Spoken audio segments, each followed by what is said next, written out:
Gustave. Bonjour. Merci d'être à Regard Protestant. Qu'est-ce que coexister ? Coexister, c'est une association, un mouvement de jeunes. Vous voyez notre logo, on fait de l'éducation populaire, jeunesse, puisque c'est des jeunes qui s'engagent de 15 à 35 ans, et laïcité, puisqu'on travaille dans le cadre de la laïcité sur les questions du fait religieux. On voit le croissant musulman dans le C, le X c'est une étoile de David, le T c'est une croix. Mais en fait, c'est au-delà du dialogue entre religions abrahamiques. Il peut y avoir des religions d'Asie, de bouddhisme, taoïsme. On a des jeunes qui viennent de là. Et puis, au-delà de ça, au début, c'était vraiment interreligieux. Et on s'est dit, mais en fait, seulement un tiers des Français croient vraiment. On a en gros un tiers d'agnostiques, un tiers d'athées. Il y a beaucoup de gens qui ne se reconnaissent pas dans ces trois principales religions. Donc, on a élargi également à l'athéisme et à l'agnosticisme, en utilisant ce néologisme qui s'appelle interconvictionnel. Et donc, coexister, c'est l'association interconvictionnelle des jeunes, c'est-à-dire qu'on réalise trois sortes d'événements à travers ce qu'on appelle le parcours du coexistant. Les jeunes vont d'abord se rencontrer, c'est le premier type d'événement, un événement de dialogue, donc une soirée débat, une conférence, une visite de lieu de culte. Pas plus tard que la semaine dernière, j'ai fait une entrée en Shabbat à la synagogue Hadat Shalom, donc ma sortie dans le 15e arrondissement. On organise très régulièrement ces événements qui permettent aux jeunes de se découvrir. Il peut y avoir des jeux, on fait une soirée théâtrale là dans 2 semaines où les gens vont prendre des rôles et voilà. Donc c'est vraiment des événements pour se rencontrer et créer des espaces bienveillants d'échange autour de ce sujet qui est tabou et si souvent instrumentalisé, la religion.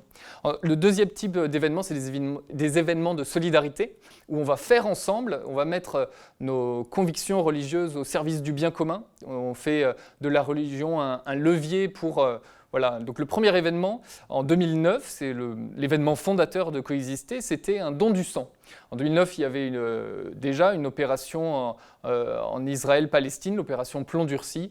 Et il y a eu des affrontements entre militants pro-palestiniens et pro-israéliens à Paris même. Et donc des groupes dans le 15e arrondissement ont voulu faire un rassemblement pour la paix. Puis un jeune s'est levé et a dit « faisons un truc entre jeunes qui sera ouvert à tous, mais c'est les jeunes qui l'organiseront. Et faisons un don de sang, avec le slogan Ensemble à 100%, les religions font couler le sang pour la paix, au lieu de faire couler le sang à cause de la guerre. » Et donc c'est resté un événement fondateur important, un événement qu'on continue de faire avec l'Établissement français du sang.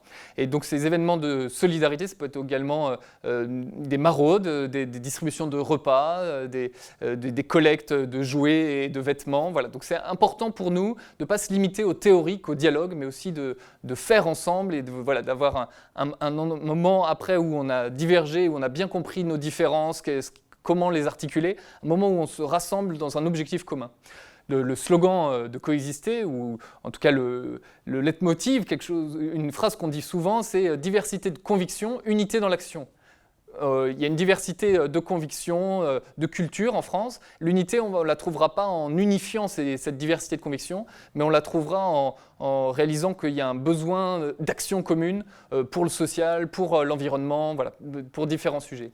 Et la troisième étape, c'est après une formation au niveau national. On a une équipe nationale et une vingtaine de groupes locaux en France. Donc l'équipe nationale organise une formation et permet ensuite aux jeunes qui le souhaitent d'intervenir dans les milieux scolaires. Et ça, c'est important de prêcher la bonne parole, comme on dit. Donc l'idée, c'est plutôt d'intervenir dans des stands associatifs, d'intervenir auprès d'autres associations. Et puis, c'est une spécificité de Coexister, on intervient en milieu scolaire.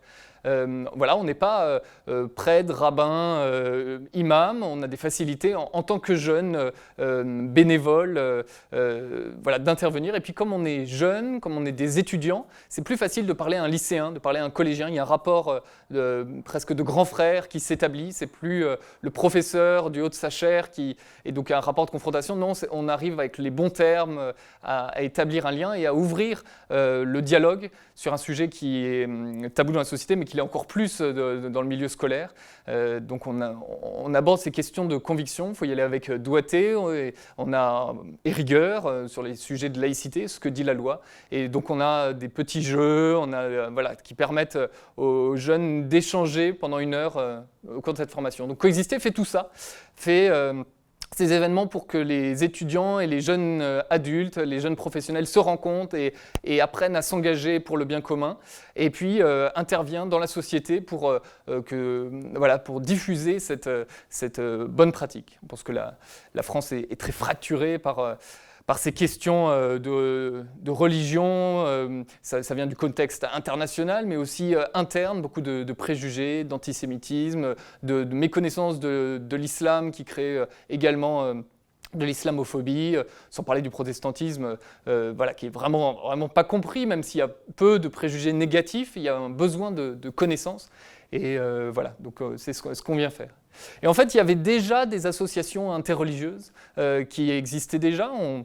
On échange beaucoup avec eux, on s'inscrit dans leurs pas, la Fraternité d'Abraham, l'Amitié judéo-chrétienne de France. J'ai fait partie du comité directeur de la JCF ces 5 dernières années. Mais il manquait quelque chose, il manquait, même malgré leur volonté de le faire, la possibilité pour les jeunes d'y prendre des responsabilités. C'est-à-dire qu'il y a des jeunes qui peuvent venir 1 fois, 2 fois à des conférences, mais ils ne trouvent pas leur place. On a besoin, en tant que jeunes, on a quand même une génération avec notre culture et on fait des événements intergénérationnels aussi, mais il y a un besoin aussi de se retrouver entre amis, en fait, de se retrouver entre jeunes qui se comprennent pour faire des choses. Et il y avait une urgence, on ne pouvait pas sans cesse dire non, on va faire de l'intergénérationnel. Donc cette association Coexister permet aux jeunes de se mobiliser pour cette cause. Et puis, beaucoup d'événements qui étaient descendants, beaucoup de conférences, et pas assez de rencontres. Et les jeunes aujourd'hui, en fait, toute la société a besoin de rencontres, mais les jeunes en particulier. De plus en plus de nos cours à l'université se font en ligne, comme pour dans le monde professionnel, de plus en plus de télétravail. Il y a de plus en plus de distance qui se crée, et les jeunes échange sur les réseaux sociaux, mais ça ne remplace pas le vrai contact humain. Et une conférence, ça n'apporte pas la même chose qu'un repas, d'une entrée en Shabbat ensemble. Un événement, j'aime bien raconter ça, un de nos événements qu'on aime bien faire en période de Ramadan, on appelle ça le Shabbat-Iftar. C'est-à-dire qu'on fait une entrée en Shabbat le vendredi soir avec le repas qui va avec. Mais on fait ça un vendredi de Ramadan et donc c'est la rupture du jeûne. Et la rupture, ça se dit iftar, donc c'est la rupture du jeûne de Ramadan. Et donc on va profiter de ce moment pour faire un événement judéo-musulman et puis échanger sur ce sujet. L'idée, c'est pas de fusionner les religions. Hein. L'interreligieux, c'est pas cet objectif irénique de on va tous se rejoindre dans un plus petit dénominateur commun. On ne fait pas du syncrétisme. L'idée, c'est de bien comprendre aussi ce qui nous différencie et puis, en fait, dialoguer. Et le dialogue, ça se fait à 2, hein, comme dit l'étymologie. Il y a 2 logos, 2 raisons qui échangent. Et donc, il y a ce qu'on appelle l'effet boomerang à coexister, c'est-à-dire qu'on va te poser une question sur en quoi tu crois, et donc tu vas être obligé de réfléchir, de revenir vers tes textes, ta communauté, prendre du recul, et puis en expliquant qui tu es, tu vas changer aussi, parce que tu vas être obligé de réfléchir, ce qu'on appelle l'effet boomerang. On envoie une question, mais en fait en posant cette question, soi-même on est obligé de réfléchir à ça. Et donc c'est dans cet échange, dans cette maïeutique que les jeunes grandissent à coexister. Et ça fait des jeunes, ça fait quelques années que j'y suis engagé, ça fait des jeunes qui ont pris du recul sur leur communauté, leurs convictions religieuses, qui ont parlé de religion avec d'autres personnes que leur communauté, qui ont appris sur d'autres religions et qui s'investissent dans leur religion. J'étais engagé dans le conseil presbytéral de ma paroisse ces 5 dernières années. J'ai animé un groupe de jeunes adultes et d'étudiants. J'ai développé le site internet et les réseaux sociaux. J'ai engagé mon église locale, ma paroisse, dans l'Église verte, dans le mouvement associatif Église verte. Et voilà, j'ai soutenu les événements inclusifs autour de l'égalité homme-femme, autour des questions LGBT, autour du dialogue interreligieux. Et je pense que souvent, quand on échange avec les responsables religieux, ils disent « Ah, mais si on envoie nos jeunes, est-ce que ça ne va pas diluer leur identité ?» En fait, c'est intéressant, c'est au contraire, du fait de cet effet boomerang, du fait de cette réflexion, certes, le jeune va changer, mais en fait, il va être aussi plus ancré et mieux ancré dans sa communauté. On va créer des jeunes qui, à la fois, savent pourquoi ils croient. Ce n'est pas simplement parce que mes parents croient, mais ils vont aussi avoir une ouverture sur le monde qui va permettre de faire sortir le meilleur. Est-ce qu'il y a un rapport avec le film Coexister? Alors Coexister est aussi un film, beaucoup de jeunes connaissent également ce film et ils avaient été approchés, ils nous avaient approchés en fait. Notre association a inspiré le film, mais on n'est pas en accord totalement avec ce qui s'y fait. C'est assez cliché, finalement, le juif a des problèmes d'argent, le musulman, ça ne permet pas de déconstruire les préjugés. En fait, ça rejoint bien souvent l'humour sur les religions. Au lieu de casser les clichés, va simplement les jouer sur ces clichés et donc les rappeler et donc va pas permettre de sortir de ce cercle avec juifs et argent, que les gens ont des connexions neuronales là-dessus et il faut au contraire leur montrer que le judaïsme c'est plus que ça, l'islam et terrorisme, il faut leur montrer qu'il y a plus que ça. Et dans ce film, c'est un petit peu le souci. Il y a des choses drôles, je ne rejette pas tout, mais on avait échangé avec l'équipe du film, on a eu très peur qu'ils reprennent notre logo avec les 3 symboles religieux. Ça s'est joué à pas grand-chose. Voilà. Donc c'est pas... On n'a pas contribué à ce film, on a échangé avec l'équipe et voilà, il existe. Et il tourne à la télévision, mais il est sorti il y a 5 ans, je crois, déjà. Ouais, effectivement. Alors, un document plus fiable pour coexister, c'est le baromètre de la fraternité que vous publiez chaque année. Donc, en fait, le coexister...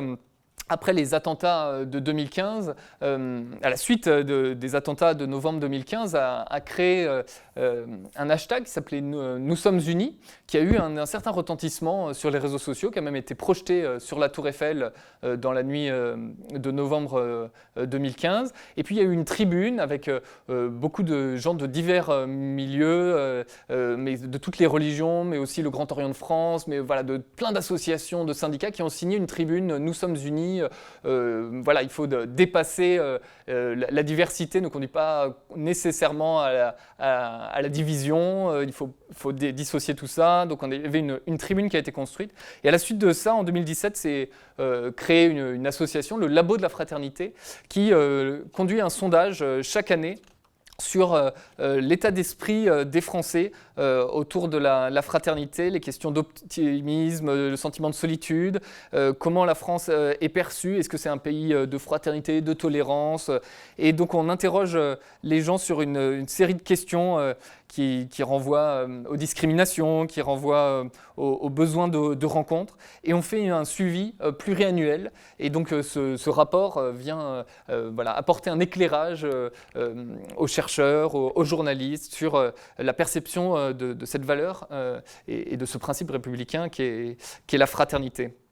Et donc il y a beaucoup d'associations qui y sont représentées.